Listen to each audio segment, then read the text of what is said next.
Headline: Ukraine War. Borrowed time for Bakhmut as Russians close in. Source: BBC News. Date: 08 February 2023. Details: the soil of Bakhmut is dusted with snow and soaked with blood. This small city in eastern Ukraine is at the center of an epic battle. For more than 6 months, Russian forces have tried to claim it. Ukrainian troops have resisted, giving rise to the popular slogan here, "Bakhmut holds." Now the Russians are attacking from 3 sides, with regular troops and fighters from the notorious Wagner mercenary group. The Russians have reached one of the main highways into the city and are closing in on the outskirts. There is house-to-house fighting in some areas on the outskirts, with hard battles for every home, according to the Ukrainian military. It feels like Bakhmut is on borrowed time. If so, Ilya and Alexei intend to use every second of it. The 2 Ukrainian National Guardsmen move swiftly and silently across open ground on the front lines and then plunge into a trench. Their camouflage backpacks contain weapons of war: a drone,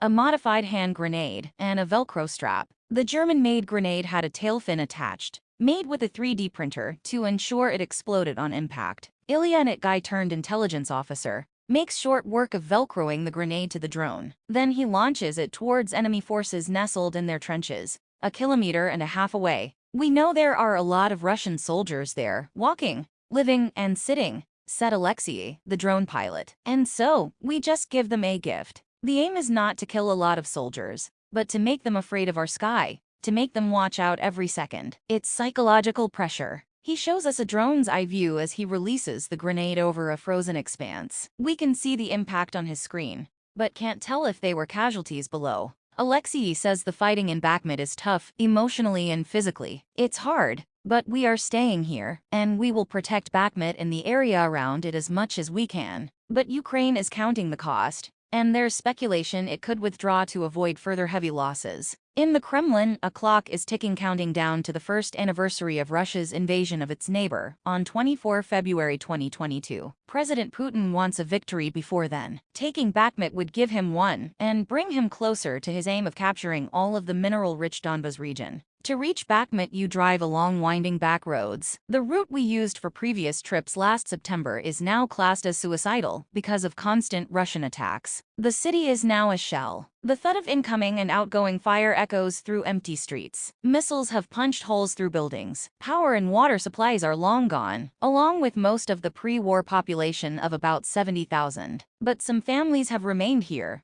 with their children sheltering in the shadows. Anna, who is 7, is a bright spark in an airless dark basement. Tiny gold earrings glint in her ears. Her blonde hair is tied back in a ponytail, and she's wearing a pink sweater. Her colorful drawings line the walls, but it still feels like a prison cell. Anna lives with her mother Yulia, grandfather Valery, 2 cats, and Mushka the dog. She proudly shows us her favorite soft toys, but her blue eyes stand out against her pale complexion. "I sit in the cellar almost all day long," she tells me in a lilting voice. "Outside I take Mushka for a walk, but she's afraid of these booms, and constantly comes back. Only in the morning, when it is quiet at dawn, I can take her out." Yulia sits in the gloom nearby, as Anna lists her friends who have already fled. "I miss them all," she says. Irina might be in Poland, Masha in Western Ukraine. Diana went somewhere else. Everyone left. But Yulia is staying put with her daughter. "Of course, I am worried," she tells me, "but I think it is more or less safe. At least we have everything here. Everything is prepared. We think nowhere in Ukraine is safe, and we have no means to go abroad." Their basement shelter is well stocked with food and water,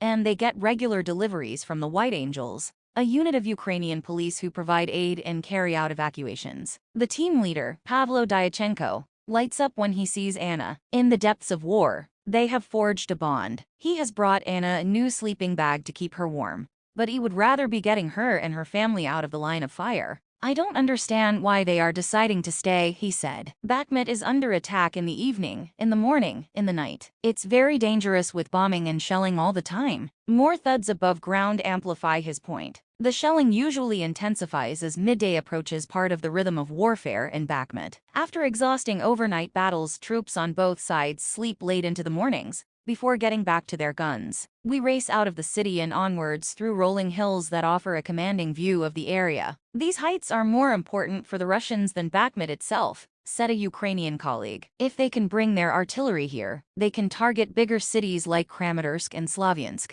Bakhmut holds for now, but for how much longer? Thanks for watching. Please like, comment, and share. Don't forget subscribe and click the bell button to get update news reminder.